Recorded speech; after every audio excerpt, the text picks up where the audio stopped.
Your ministry. Guidance, Honorable Speaker. My name is Kabuye Chofa. You prefer calling me Chofa Togabye. I'm the Minister of State for Kampala and Metropolitan Affairs. Good enough, I'm very known to Honorable Tinka Simile. That's why he even knows my baptism name as Joseph. A statement on the commemoration of World AIDS Day, 1st December 2023. Right Honorable Speaker and Honorable Members, Uganda has made tremendous progress in combating the HIV and AIDS epidemic over the last 10 years, not mentioning the previous years. Right Honorable Speaker, currently Uganda has an estimated number of 1.4 million people living with HIV, of which 1.2 million people are on treatment as per the estimates and statistics from Ministry of Health. The country has registered a 65% decline in AIDS annual-related deaths. That is from 37,000 in the year 2016 to 17,000 in the year 2022. However, Right Honorable Speaker, despite all that, new HIV infections, especially recorded by the year 2022, stood at 52,000. And the prevalence had dropped from 7.3% in 2011 to 5.1% last year. Honorable Speaker, it should be noted that the regions have variations in the HIV prevalence, and this therefore calls all of us for a multi-pronged approaches in addressing the HIV response.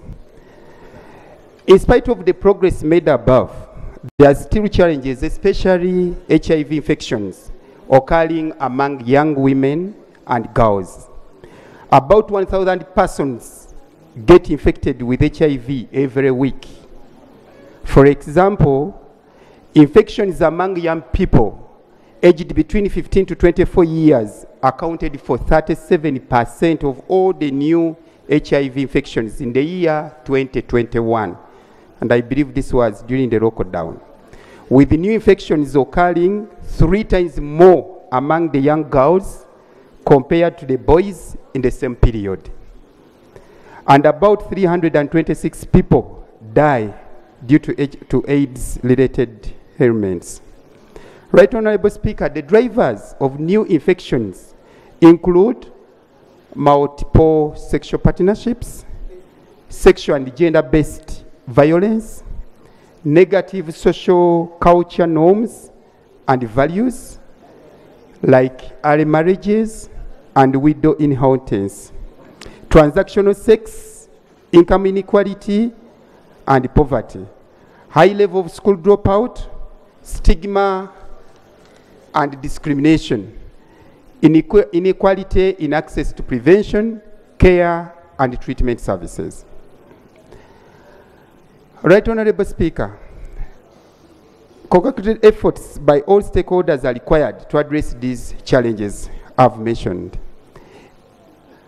And Right Honorable Speaker and members, you may know or recall that each year on 1st December, Uganda AIDS Commission, which is domiciled under the Office of the President, mobilizes partners at national and subnational level to observe and participate in HIV/AIDS advocacy events.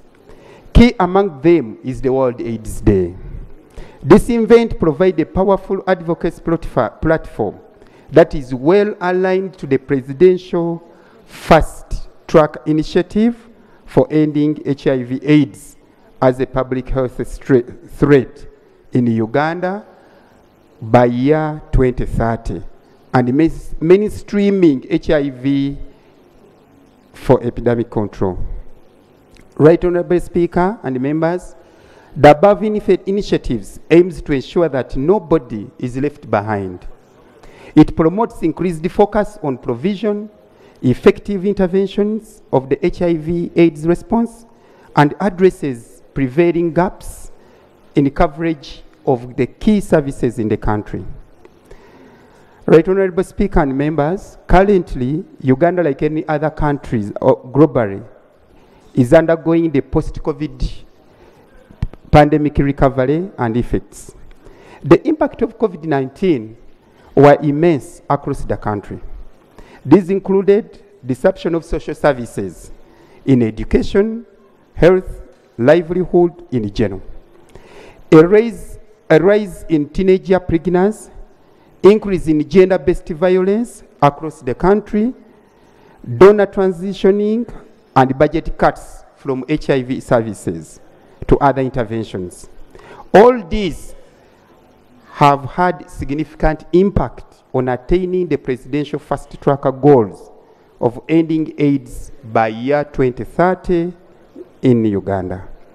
This therefore escalated the HIV infections among especially the young people across the country. Right, Honorable Speaker and members, the Global World AIDS Day 2023 theme is Let Communities Lead. It calls on each of us to do all we can to individually and collectively to tackle challenges which are holding back progress in ending AIDS. So the national theme for this year is ending AIDS by 2030, keeping communities at the center.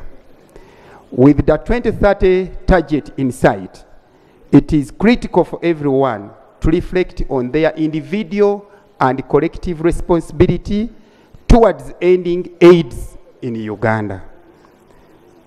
Right, Honorable Speaker, the objective of this statement is to inform you and seek your support towards the commemoration of World AIDS Day that will be held on 1st December at Rakai. So the national commemoration will be held in Rakai District, Chibale Playgrounds. Honorable members, as a country, we always commemorate this day to take stock of achievements in the fight against HIV and AIDS.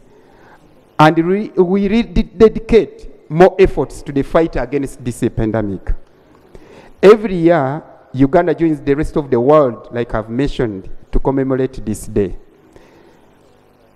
And His Excellency the President, Yoweri Kaguta Museveni, has since the early 1980s spearheaded the fight against HIV and AIDS in the country, which has resulted into him winning various accolades at the continental and global levels.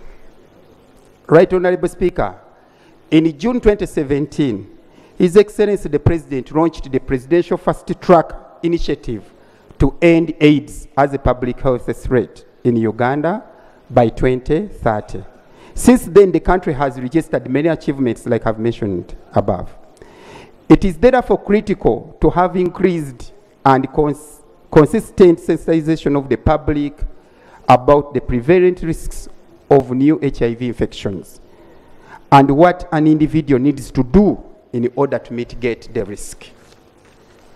Right, Honorable Speaker and Honorable Members, commemoration of this day provides a strategic opportunity for all of us engaging the public at national and subnational levels. This is